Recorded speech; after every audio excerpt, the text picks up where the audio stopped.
बिस्मिल्लाहिर्रहमानिर्रहीम। प्यारे दोस्तों, जब शैतान मरदूद ने हज़रत आदम अलैहिस्सलाम को सजदा करने से इनकार किया तो अल्लाह ने उसे जन्नत से निकाल दिया। जन्नत में हज़रत आदम अलैहिस्सलाम की उदासी को देखकर अल्लाह पाक ने उनकी बाईं पसली से अम्मा हव्वा को पैदा फरमाया और वो दोनों बतौर जोड़ा जन्नत में रहने लगे। उनकी तन्हाई और उदासी दूर हो गई। अल्लाह पाक ने उन्हें हुक्म दिया कि जन्नत में जहाँ मर्जी हो वहाँ जाओ, जो जी चाहे वो खाओ, लेकिन खबरदार इस दरख्त के पास मत जाना और ना ही इसका फल खाना, वरना तुम हद से बढ़ने वालों में शामिल हो जाओगे। प्यारे दोस्तों, उस वक्त जन्नत में सांप भी रहता था और उस वक्त जन्नत में सांप के पाँव भी हुआ करते थे और उसके मुंह से एक ज़बरदस्त खुशबू भी आया करती थी। और जब वो सांप जन्नत में रहता था तो उसको ये इजाज़त भी थी कि वो जन्नत से बाहर भी जा सकता था। एक मर्तबा जब सांप जन्नत से बाहर आया तो शैतान ने सांप से कहा कि मुझे भी अपने साथ वापस जन्नत में ले चलो। तो सांप ने कहा कि तुम तो जन्नत में नहीं जा सकते, तुम्हें अल्लाह पाक ने जन्नत से निकाल दिया है, इसलिए तुम्हारा जन्नत में जाना मुमकिन नहीं है। इस बात पर शैतान ने सांप को अपनी पुरानी दोस्ती का वास्ता दिया और कहने लगा, मैं भी तुम्हारे साथ उसी जन्नत में रहा करता था। वो दिन याद करो जब मैं तुम्हारा दोस्त रहा करता था, मुझे अपने साथ ले चलो। सांप ने पहले तो बहुत मना किया, लेकिन शैतान के बार बार कहने से वो मजबूर हो गया और कहने लगा, ठीक है, लेकिन तुम ऐसे अंदर नहीं जा सकते, बल्कि तुम ऐसा करो, तुम सांप बन जाओ। मेरे साथ जन्नत से ये मोर भी बाहर निकला है, ये तुम्हें खा जाएगा, ऐसे तुम अंदर पहुंच जाओगे। जन्नत में जाकर ये मोर तुम्हें उगल देगा। प्यारे दोस्तों, शैतान को सांप का ये मशवरा पसंद आया और शैतान फौरन सांप बन गया और मोर ने उसे खा लिया। ऐसे करके सांप और मोर जन्नत में चले गए और फिर जन्नत में पहुंचकर मोर ने शैतान को बाहर उगल दिया। ऐसे करके शैतान जन्नत में दाखिल हो गया। शैतान ने हज़रत आदम अलैहिस्सलाम और अम्मा हव्वा से मुलाकात की और कहने लगा, मैं तुम्हारा दोस्त हूँ। और शैतान कहने लगा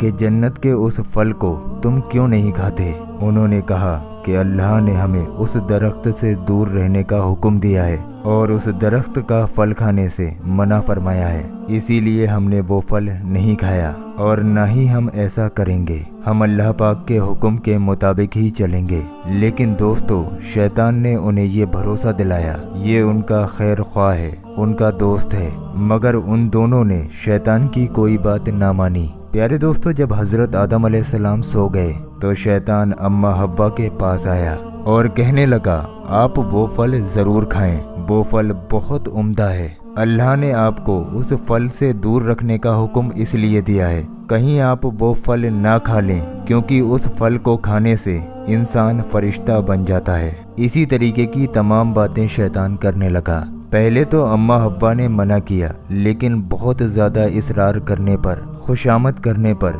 शैतान ने आखिरकार अपनी बात मनवा ही ली और उन्होंने वो फल खा ही लिया। और सिर्फ यही नहीं, हज़रत आदम अलैहिस्सलाम के उठने पर, अम्मा हव्वा के कहने पर उन्होंने भी वो फल खा लिया। उसके बाद हज़रत आदम अलैहिस्सलाम और अम्मा हव्वा को जन्नत से निकालकर दुनिया पर भेज दिया गया, यानी कि उनकी गलती की उन्हें ये सज़ा मिली कि उन्हें जन्नत से निकाल दिया गया और दुनिया पर भेज दिया गया और कहा गया कि एक ख़ास वक्त तक तुम ज़मीन पर ही रहोगे। प्यारे दोस्तों, इसी जुर्म की वजह से सांप और मोर को भी जन्नत से निकाल दिया गया और उन्हें भी ज़मीन पर भेज दिया गया। मोर एक इंतहाई खूबसूरत पक्षी था। उसके जिस्म के साथ साथ उसके पाँव भी बहुत ज़्यादा खूबसूरत थे, लेकिन मोर की खूबसूरती उससे छीन ली गई और उसके पैरों को बदसूरत बना दिया गया। और वो सांप जिसने ये मशवरा दिया था कि शैतान को जन्नत में किस तरह दाखिल किया जाए, उसके मुंह से आने वाली महक और खुशबू को भी छीन लिया गया और उस खुशबू की जगह पर उसके मुंह में जहर भर दिया गया और अल्लाह पाक ने उसके पाँव भी ख़त्म कर दिए। सांप और मोर को जन्नत से निकाल दिया गया और इस तरह हज़रत आदम अलैहिस्सलाम, अम्मा हव्वा, मोर और सांप जन्नत से उतरकर ज़मीन पर आ गए। लेकिन दोस्तों, सवाल ये है, ज़मीन पर हज़रत आदम अलैहिस्सलाम और अम्मा हव्वा के आने से पहले क्या था और कौन सी मखलूक थी? اور ज़मीन व आसमान की तख्लीक कैसे की गई। तो दोस्तों, जब हज़रत आदम अलैहिस्सलाम और अम्मा हव्वा को जन्नत से ज़मीन पर भेजा गया तो उस वक्त ये ज़मीन बिछी हुई थी। लेकिन हमारा सवाल ये है कि उस वक्त ज़मीन पर था क्या। तो अल्लाह तबारक व तआला ने खुद इरशाद फरमाया कि हमने ज़मीन व आसमान को 6 दिन में तख्लीक किया। और एक जगह इरशाद फरमाया कि पहले इस ज़मीन पर कुछ भी ना था सिवाय पानी के। दोस्तों, मालूम हुआ कि पहले इस ज़मीन पर पानी के अलावा कुछ भी नहीं था। इस ज़मीन पर पहले पानी ही पानी था। फिर अल्लाह पाक ने इस पानी पर ज़मीन को बिछाया। और तफसीर में ये बात भी मिलती है कि जब पानी पर अल्लाह पाक ने ज़मीन को बिछाया तो ये ज़मीन हिल रही थी। तो अल्लाह पाक ने इस ज़मीन के ऊपर पहाड़ों को पैदा फरमा दिया, जिससे इस ज़मीन का थरथराना यानी कि हिलना बंद हो गया। दोस्तों, पानी ही वो चीज़ है जिससे अल्लाह पाक ने मुख्तलिफ किस्म के मखलूक़ात को पैदा फरमाया। पानी को अल्लाह पाक ने ज़िंदगी की बुनियाद बनाया। और कहते हैं कि आदम अलैहिस्सलाम से पहले आसमान भी ना था, जो अल्लाह पाक ने सिर्फ 2 दिनों में पैदा फरमाया। इन 7 आसमानों की जगह पर धुआं ही धुआं था।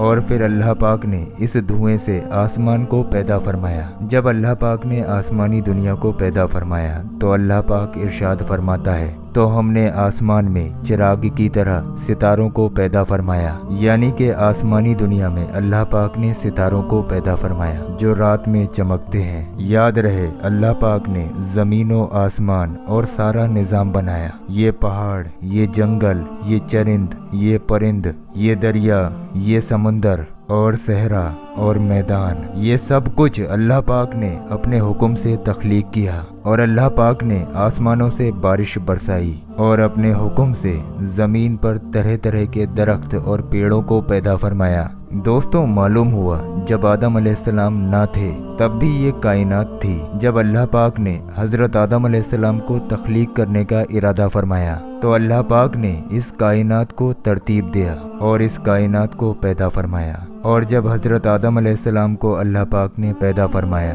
तो पहले तो उन्हें जन्नत में रखा।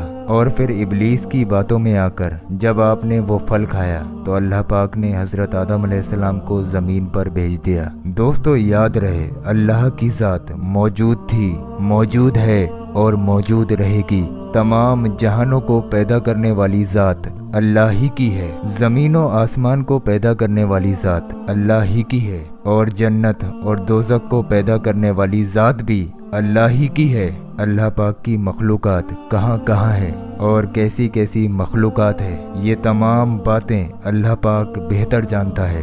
अल्लाह पाक की कुदरत गैबी है और अल्लाह पाक का इल्म भी गैबी है। और इंसान की अक्ल महदूद है, यानी इंसान सिर्फ उतना ही जानता है जितना अल्लाह पाक ने उसे इल्म दिया। इससे ज़्यादा ये और कुछ नहीं जानता।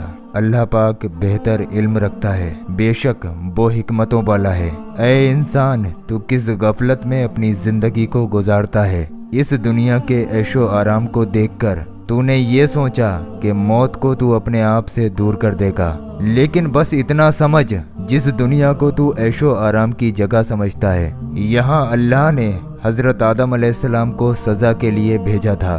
दोस्तों, नमाज कायम कीजिए, इससे पहले आपकी नमाज अदा की जाए। इस वीडियो को इतना शेयर कीजिए कि हर मुसलमान इस वाक़ये के बारे में जान सके। अल्लाह पाक हमें और आपको शैतान से महफूज रखे। आमीन, अल्लाहुम्मा आमीन। हो सके तो कमेंट बॉक्स में आमीन ज़रूर लिखिए, क्या मालूम किसकी ज़बान से निकला हुआ आमीन कब कबूल हो जाए। और प्यारे दोस्तों, अभी आप लोग कहीं जाइए मत, हमने आप लोगों की स्क्रीन पर 2 ऐसी वीडियो लगा दी हैं। ये दोनों वीडियो आप लोगों के बहुत काम आने वाली हैं। आप लोग इन दोनों वीडियोस को ज़रूर देखें। नीचे ये जो गौस पाक के रोज़ा मुबारक का पत्थर आ रहा है, खाली आप लोग इस पत्थर की ज़ियारत कर लें, यानी कि खाली इस पत्थर को देख लें, तो इंशाअल्लाह तबारक व तआला आप लोगों की तमाम परेशानियां दूर हो जाएंगी। ये नीचे वाला वीडियो आप लोगों की ज़िंदगी बदल कर रख देगा। तो आप लोग इस नीचे वाले वीडियो पर क्लिक करके इस वीडियो को बहुत ध्यान से ज़रूर देखें।